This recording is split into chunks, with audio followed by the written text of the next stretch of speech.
শান্তিতে ঘুমাবো তার কোনো উপায় নেই। হ্যাঁ এসব কি পুলিশ কি ব্যাপার না? হ্যাঁ আমাদের ভুলে ভালো এটাই না আপনি পুলিশ ডাকছেন? না না বাবা আমারে ভুল বুঝো না, আমি কোনো পুলিশ ডাকি নাই। আসলে ওনারা এখন ভুবন মন্ডলকে তালে খুঁজতে আছে। হ্যাঁ দেখেন দারোগা বাবু, যান ওই তো ঘর ফাঁকা, দেখেন কি আপনারা আপনার ভুবন মন্ডলে পান কিনা। যান।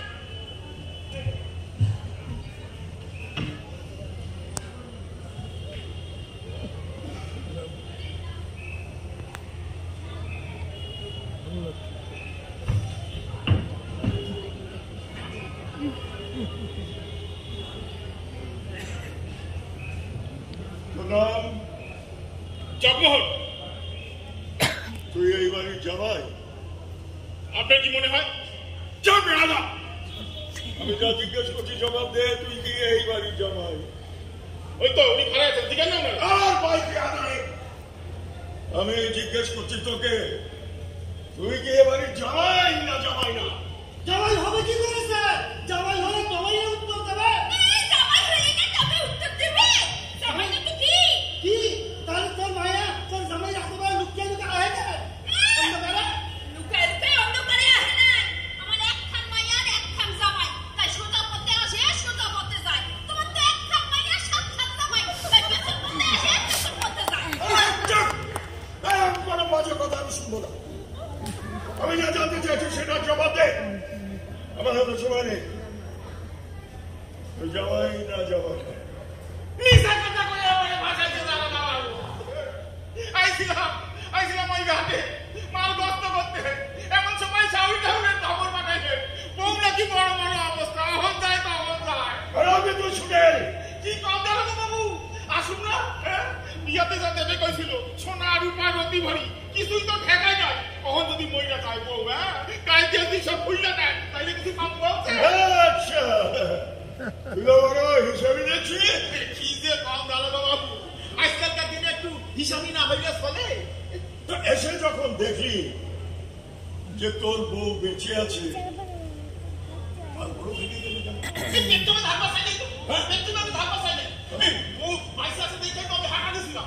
কিন্তু এমন সময় ওই সাউন্ডে উঠে পায়ে এসে ধাবাইয়া বললেন কইলেন মাথা খাও জামাই মাথা খাও, আজকে রাত তুমি ধাইকা যাও, কাল সকাল হইলে ঠিক একটা ব্যবস্থা করুন। তখন আর কি করুন, ধাইকা গেল।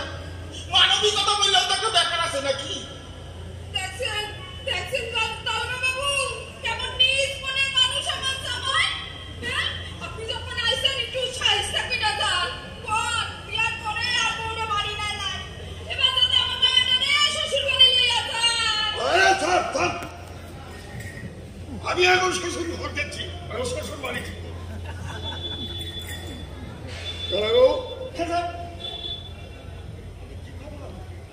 এই তো ভুবন মন্ডল। ভুবন মন্ডলে ওটাকে দেখছি পেছনে তো আমি ভালো। আমি বলছি যে এটা ভুবন মন্ডল। তোর বাড়িতে এইসব হয়, এইসব কত লোকের বাড়িতে হয় না। চুপ! হায় হায় হায় হায়,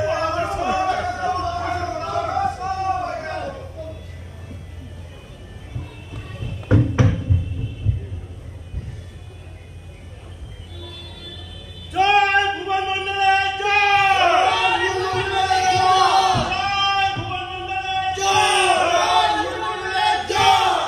দাঁড়ান দাঁড়ান দাঁড়ান, এ আপনারা কার নামে জয়ধ্বনি দিচ্ছেন? আজ সারাটা রাত ময়নামা যে লড়াইটা লড়লেন সেখানে ভুবন মন্ডলের মতন মানুষেরা তুচ্ছ। একটা কথা কি জানেন, নেতা কিংবা নেত্রী কখনো জন্মায় না, নেতা কিংবা নেত্রী উঠে আসে লড়াইয়ের ময়দান থেকে। ময়নার মা আমাদের আগামী দিনের নেত্রী। ময়নার মার মধ্যে আজ আমি দেখতে পেলাম রুশ দেশের মহান লেখক ম্যাক্সেম গোর্কি মাদারকে। আন্তর্জাতিক শ্রমিক আন্দোলনের ইতিহাসে মাদারের যে অবদান, আমার দৃঢ় বিশ্বাস বাংলার কৃষক আন্দোলনের ইতিহাসেও আমাদের ময়নার মা এক অবিস্মরণীয় চরিত্র হয়ে থাকবে। ফের যেদিন আসবো আপনাদের শোনাবো সেই মাদারের কথা।